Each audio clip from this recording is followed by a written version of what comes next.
Toyota Vios mga boss, biglang nag-check engine. So i-start natin. Check engine. So gawin natin, i-scan natin para malaman natin anong problema, yung trouble code nya.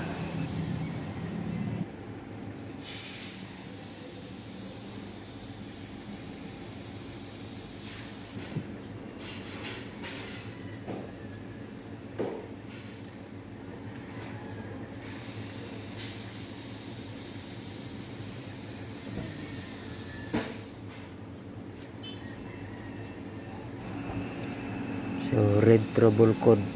So ito yung reading niya mga boss. Comes up position A, timing over advance. So dito tayo mga boss, tiningnan natin yung OCB nya, oil control valve. Chinik natin yung connection, nilinisan natin kasi okay naman yung under sa katakbo. So dito i-reset natin kung mawala ba. Clear trouble code, read natin. So wala na, no trouble code na. So i-start natin kung wala nang check engine.